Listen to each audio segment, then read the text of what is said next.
Salut, c'est Anouk et bienvenue dans la chambre froide.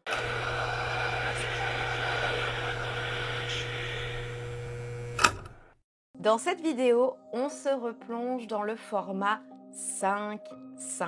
Quoi? Oui, au cas où vous aviez manqué cet épisode-là, je vous présente derrière moi Freddy. C'est bon? Ça va? Il fait déjà un petit peu sa star. Bon, revenons à nos moutons. Cette fois-ci, c'est à travers 5 phobies Je suis pas venue ici pour souffrir, ok? que je vais vous faire découvrir ou redécouvrir 5 films d'horreur ou de genre. C'est en tout cas des films que j'ai estimés qui provoquent le plus la phobie en question.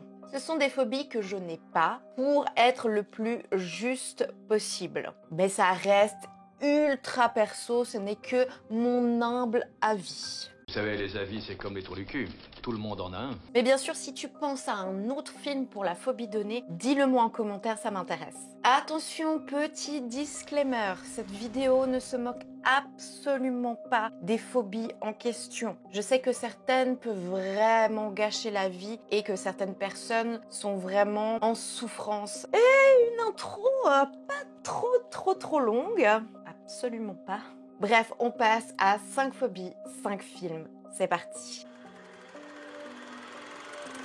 Et pour la première phobie, j'ai choisi la démophobie. Et le film qui est associé est Mother de Darren Aronofsky, sorti en 2017 aux États-Unis. Alors tout d'abord, c'est quoi la démophobie? Dans les très grandes lignes, c'est la peur de la foule. Emporté par la foule.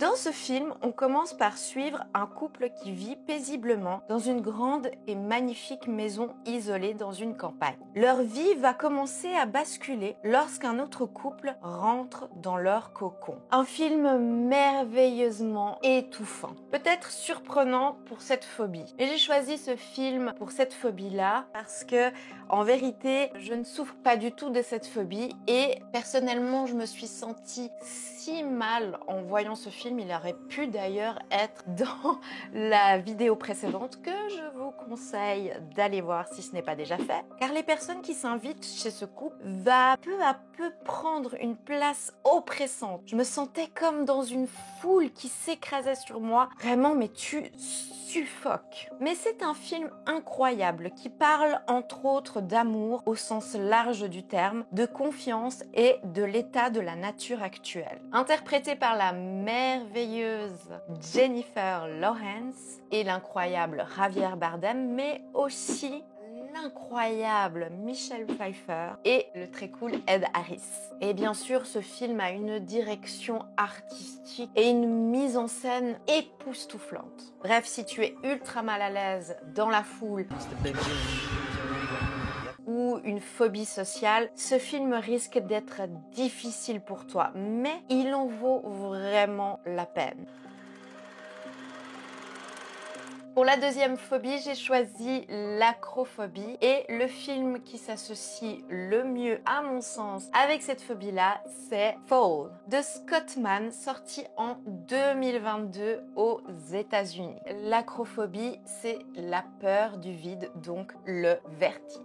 Dans ce film, on suit deux amis, Becky et Hunter. Hunter a convaincu Becky de monter sur une ancienne tour de télécommunication. Malgré leur expertise dans ce genre d'activité, les deux femmes restent bloquées en haut, à plus de 600 mètres de hauteur. Alors, Paul n'est pas un chef-d'œuvre. Et d'ailleurs, on est plus sur le film qui tire sur le thriller que d'horreur ou de genre. Mais je trouve qu'il représente super bien cette phobie du vertige. À plusieurs reprises, j'ai eu les fourmis dans les pieds. Il reste à mon avis très chouette à voir et même s'il y a 2-3 clichés qui m'ont fait grincer les dents, j'ai passé un super moment devant, donc ultra divertissant. Donc vas-y, laisse-toi tenter, regarde-le et ça sera quand même un vrai challenge pour toutes les personnes acrophobes.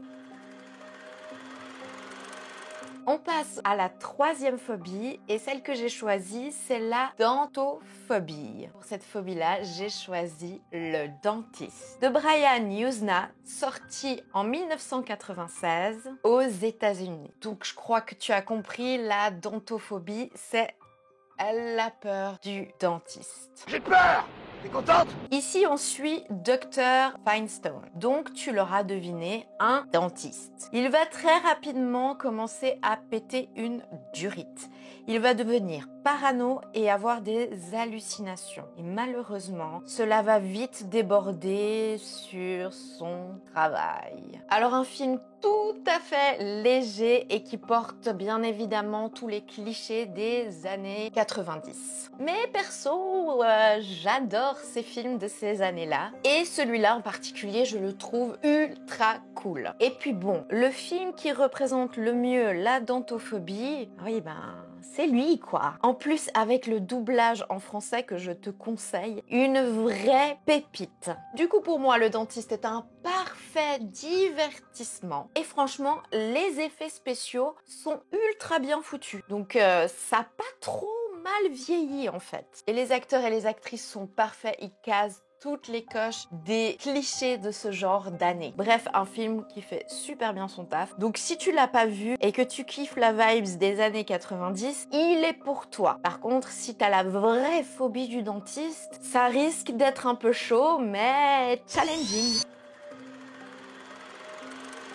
On passe déjà à l'avant-dernière phobie. Et cette phobie-là, c'est la claustrophobie. Et j'ai choisi pour moi le film parfait qui la représente. C'est Exit de Rasmus Kloster-Bro, sorti en 2018. Et c'est un film danois. Ici, tu vas suivre une journaliste qui s'appelle Ri. Pour les besoins d'un projet, Ri descend visiter le chantier du métro de Copenhague et interviewer les ouvriers qui y travaillent. Mais sous terre, un accident se produit. J'ai vraiment beaucoup aimé ce film. Il te met parfaitement et ultra rapidement dans cette claustrophobie si étouffante. Donc du coup, pour moi, parfait pour cette phobie. Il a une photographie très brute et les acteurs et les actrices jouent très naturellement, ce qui accentue l'immersion. Les dilemmes et la volonté de se battre sont omniprésents et j'ai trouvé les personnages profonds et ultra intéressants. Un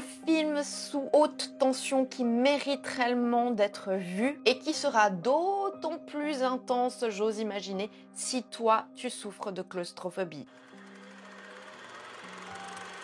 Et notre cinquième phobie et la dernière, c'est la misophobie. Et pour cette phobie-là, j'ai choisi The Bay de Barry Levinson, sorti en 2012 aux États-Unis. La misophobie, c'est la peur des microbes.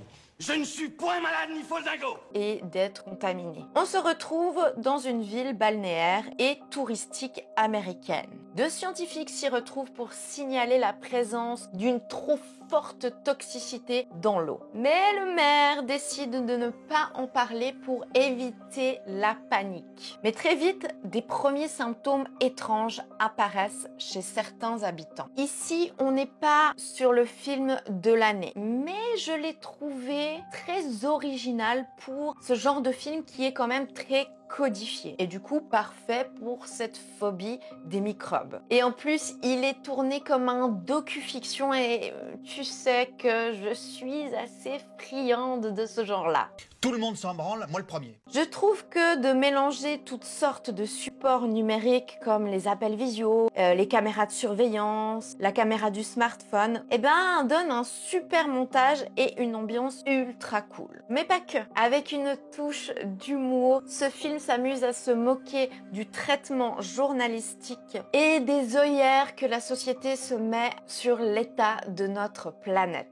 Mais il reste très simple et sympatoche à regarder, donc il est à voir si ce n'est pas déjà fait. Voilà, c'est tout pour cette vidéo 5 phobies, 5 films. J'espère que celles et ceux qui sont concernés par ces phobies ne sont pas trop fâchés par rapport aux images qu'ils ont pu voir. Et qui sait, peut-être que regarder ces films aideront à désensibiliser. Un peu comme moi pour Vermine. Du coup, tu connais la chanson. Si tu aimes mon contenu et que tu veux me soutenir, il suffit de liker la vidéo, de donner en commentaire ton avis sur la vidéo et aussi sur peut-être d'autres phobies ou d'autres films que tu aurais aimé voir. Mais surtout, vous abonner. Vous êtes plus de 80% à regarder mes vidéos et à ne pas être abonné. Donc, s'il vous plaît, ça vous coûte rien et c'est super important pour moi. Et d'ailleurs, merci à celles et ceux qui le sont déjà. On se retrouve la semaine prochaine, même heure, même jour. Mais surtout, n'oublie jamais de rester éloigné d'une planche de Ouija. Ciao. Où est-ce que ça sort, ça? Je l'ai trouvé.